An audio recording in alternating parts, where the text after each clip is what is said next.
Okay, today is Friday, December 12th.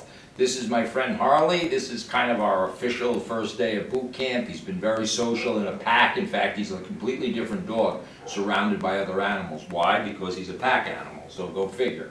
He's a little nervous now because we separated him from a natural pack, and now he's in this little classroom of ours that kind of duplicates a home, right? We have a couch. I have his bedroom, which is a den. When we talk about a human brain compared to a dog brain, so green is the dog brain, the rest is the human brain. And what makes this difficult for the humans in training a dog or changing its behavior is this big human brain overrides everything. So the dog is very simple. So we correct bad behavior and we love good behavior. I don't use food reward except for if a dog has a very significant phobia. But by and large, Harley doesn't have a big phobia. So he's just uncertain about things. He doesn't know things. So if we wanted to use a human comparison, a comparison that we could know, he has a brain similar to an autistic brain of a child or a human autistic brain, and that's the way they process information. And we have what he considers a bipolar brain because we're sending mixed messages. So sometimes he's allowed on the couch, sometimes he's good, but when the doorbell rings, we have different expectations. So the thing is to relax, figure out who he is, and the first behavior we teach is never to pull on this leash. Never to put pressure on the leash. So I can walk, good boy. And he walks, and there's no pressure. Good boy. And he walks on my side, and I praise him. But look at my energy level. I'm not tight, and I love praise good behavior, correct bad behavior.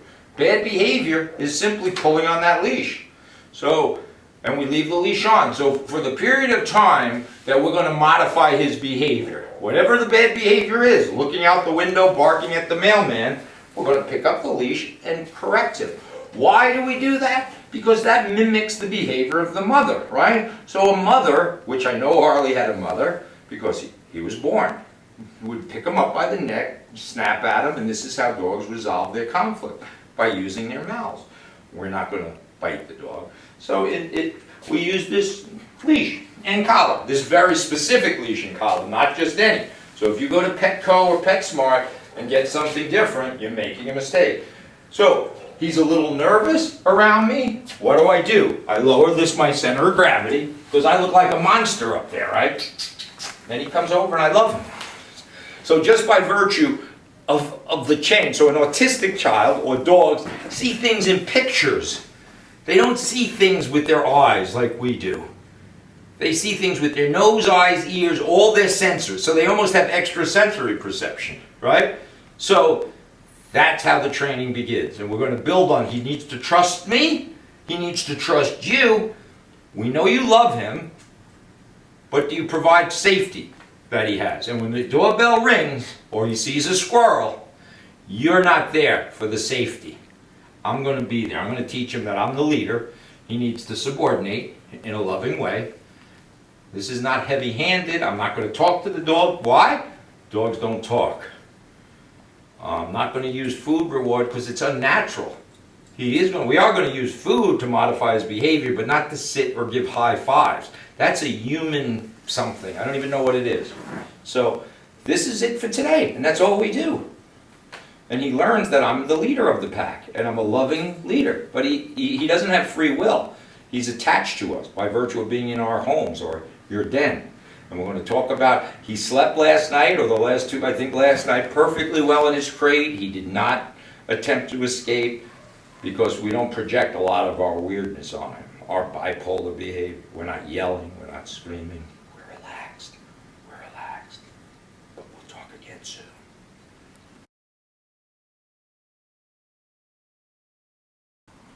Okay, so continuing Harley's education or behavior modification process, we're going to teach him to structure. We're going to put structure in his life. That's what all domestic dogs are lacking, structure.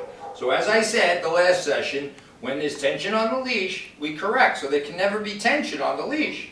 So now we're going to teach the dog to walk on our left, which is called heeling, and he just can't pull on the leash. And I know he has some training in that regard. Mom reports he does very well, except when he sees squirrels. So I'm going to see about that. So my structure has got to be real good all the time. I'm going to love good behaviors. Good behaviors is 4 feet around the ground just being a dog. He doesn't have to do tricks for me to perform for me. So, but when the pack moves, he needs to know he needs to be on the left side of the pack without being ahead of the pack. This is just pack structure. So if you saw a pack of dogs, there'd be one leader, and everybody would be back somewhere in different positions in the pack.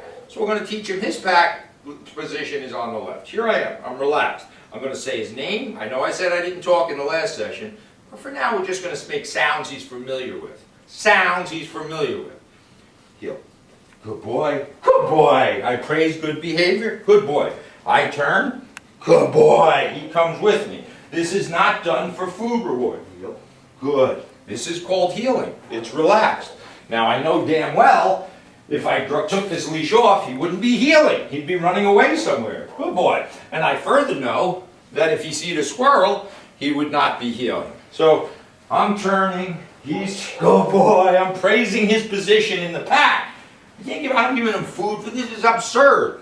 Then I'm going to stop. His second behavior is going to be SIT. He knows we did teach him to spell. You see, he's looking at me as though I have food. Right? There's no pressure here. This is, good boy, a little concerned about me reaching down. He's relaxed. I step out my left foot. He comes with me. Good boy. Good boy. I can go fast.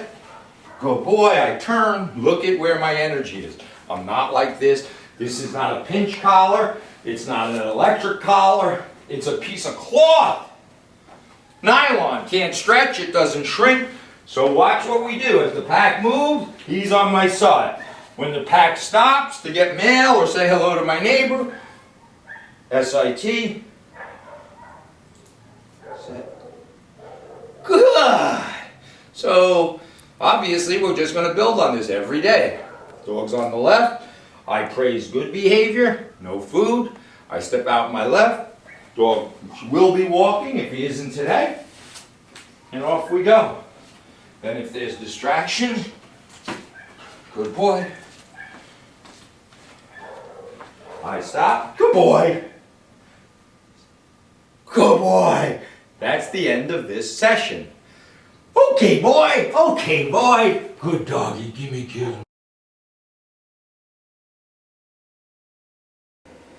Okay, so we're doing another training session just to get the idea. We start to incorporate layer on layer of different behaviors. So obviously one of the problems that parents had, or the owners, is the dog not wanting to go in its crate. So we introduce him to a crate. We only give its meals. Any morsel of food gets given in the crate. We let him out, and he's always on a leash and collar. Okay, Harley. Okay, babe. Now he's a little nervous because this is all new, but understand he's roaming around with the leash and collar. If I want him, I just step on the leash. Good doggy, Harley. Good, good, good. Good dog. I pick up my leash. Good boy. Good. And I interact. Never tension on the leash. In a minute, we're going to cut and we're going to go outside. But we incorporate all these simple behaviors. Dog, crate, leash and collar, and we teach the dog to walk on a leash without pulling. So we're going to go out and we're going to work on that next behavior outside for a minute or two. Thank you. Okay, so just to extend what we're doing, we're always adding on behaviors. So love is this. This is positive reward. The dog's still a little apprehensive around me, but that's okay because this is always new to him. So we're always, I'm giving, so I have the leash and collar on, I drop the leash. Now the dog can go and explore this field. But ironically, the dog follows kind of me around like a pack animal does. Good. So we let the dog do what it wants, but I have a leash and collar on so I can always supervise him. So if he goes to do something inappropriate, she raises her leg off and she don't let him jump. I pick up my leash and then I want to walk with the dog. I tell him to heel and we walk with him on my left. I turn, he turns. I turn, good doggy, he turns. Look at the energy. I'm knowing. When I stop, I ask him to